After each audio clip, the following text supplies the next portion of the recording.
Bonsoir mesdames et messieurs, bienvenue à ces flashs d'information.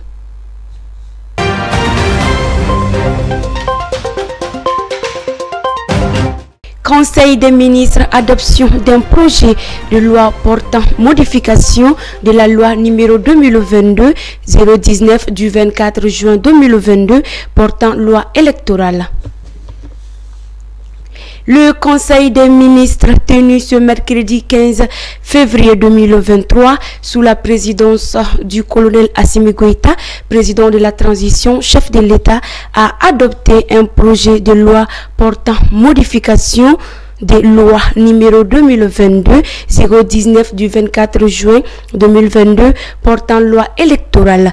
Le présent projet de la loi est adopté en vue de prendre en compte les contraintes signalées qui sont entre autres le respect du délai de la mise en place des coordinations de l'autorité indépendante de gestion des élections que la loi fixe à 6 mois avant les élections, la nécessité de mettre à jour le fichier électoral suite aux actions d'organisation territoriale ou administrative, l'institution de la carte nationale d'identité biométrique sécurisée comme la carte d'électeur en substitution à la carte biométrique, en modifiant les articles 4, 24, 70, 71, 92, 100, 101, 120 et 149 et également les contraintes relevées relatives à l'élection du président de la République dont le premier tour doit avoir lieu le dimanche 4 février 2024. État civil, le gouvernement du Mali sensibilise pour carte nationale d'identité biométrique. L'opération en cours pour la mise à jour des données du NINA pour la carte nationale d'identité biométrique continue jusqu'au 31 mars 2023. Lancée depuis le 9 janvier 2023, les campagnes de communication font bonne compagnie, mais néanmoins, le ministre en charge de la sécurité et de la protection civile dit constater une faible mobilisation des Maliens pour l'enrôlement.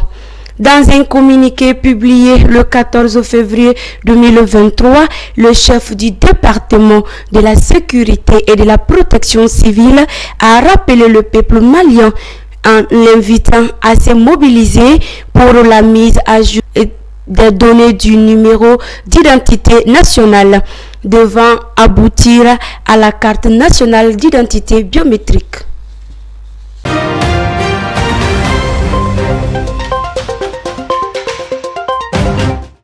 Coopération internationale.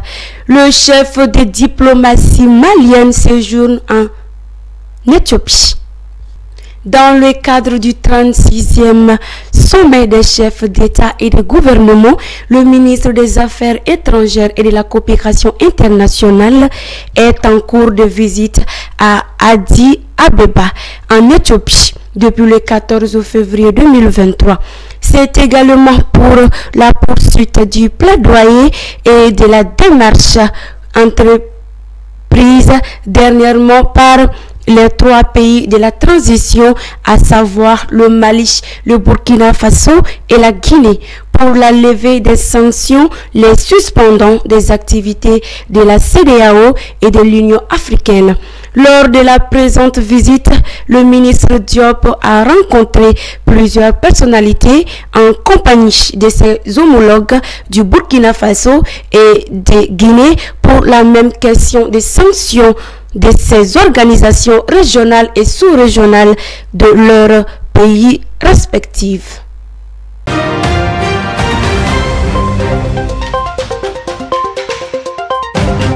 Mesdames et messieurs, aimables abonnés de Dunia Kibero TV, c'est tout pour ces flashs d'informations. Merci de l'avoir suivi et bonne soirée à tous et à toutes.